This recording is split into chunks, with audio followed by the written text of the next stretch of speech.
da kalsın. Tabii de gel.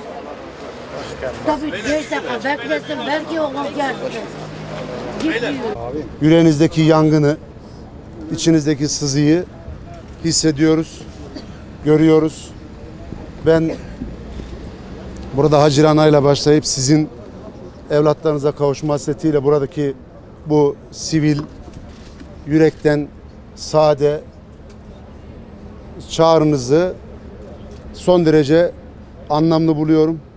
Son derece kıymetli buluyorum. Bu ülkede bu süreci anneler ancak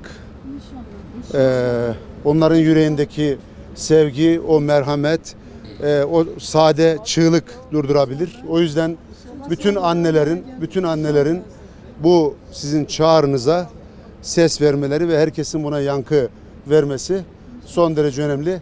Çünkü ortada bir anne yüreği varsa, anne ağıdı varsa, bir sadelik varsa, o yürek yangını varsa her şey kendiliğinden Hanla yoluna girecektir.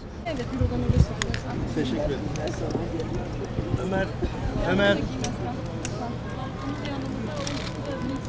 Güzel hocam, Ömer'den mikrofonunu.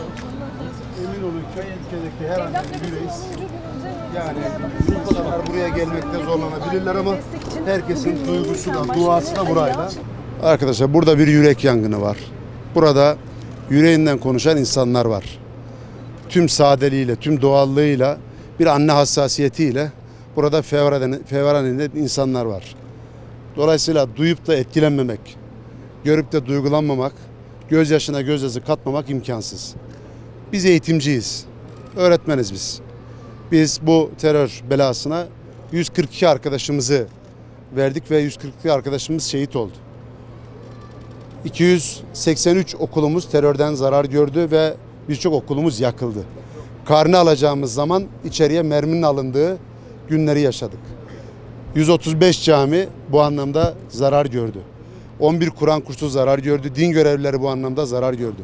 112 personelinin yolu kesildi ve kamu çalışan arkadaşlarımız terörün zararını gördü. Sağlık dünyanın hiçbir yerinde savaş ortamında bile hedef alınmazken terör bu anlamda hedef tanımaz. O yüzden onun zararını gördü.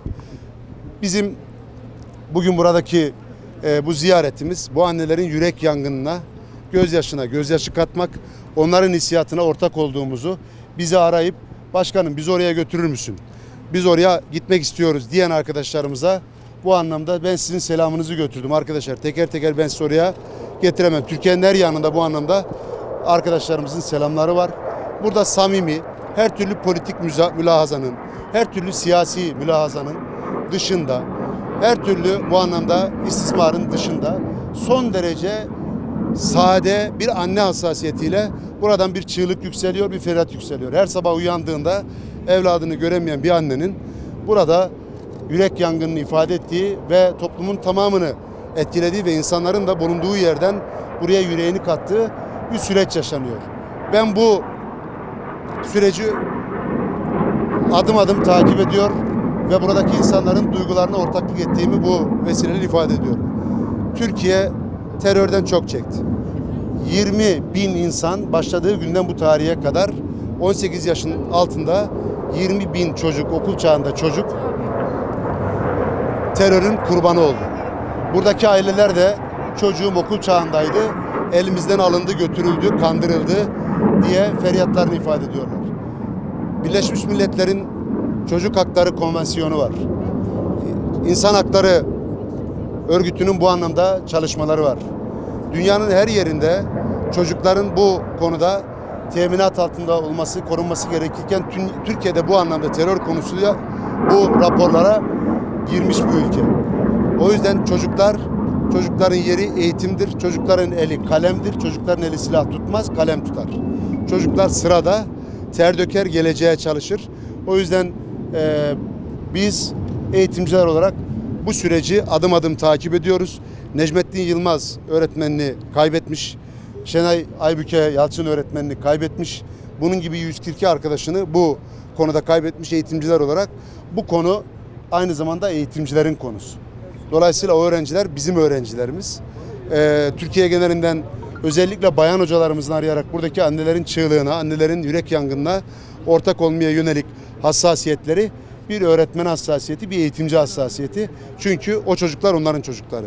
Onların sırasında olması gerekirken, onlarla aynı sınıfta olması gerekirken maalesef şu an ne annesinin yanında, ne annesinin evinde, ne de onların sınıfında. O çocuklar ailelerinden uzaklaştırılmış ve terör sarmalının içerisinde anneler burada çığlık atıyor. Çocukların durumu hiç kimse tarafından bilinemiyor. O yüzden buraya bu sadeliğe, bu annelerin yürek yangınına duygumuzu katmak, onların gözyaşına gözyaşı akıtmak, o yürek yangınına ortaklık ettiğimizi ve son derece önemsediğimizi, bu ülkede terör bitecekse bunu da annelerin gerçekleştirebileceğini ifade etmek için geldim. Ben bu anlamda hepinize teşekkür ediyorum.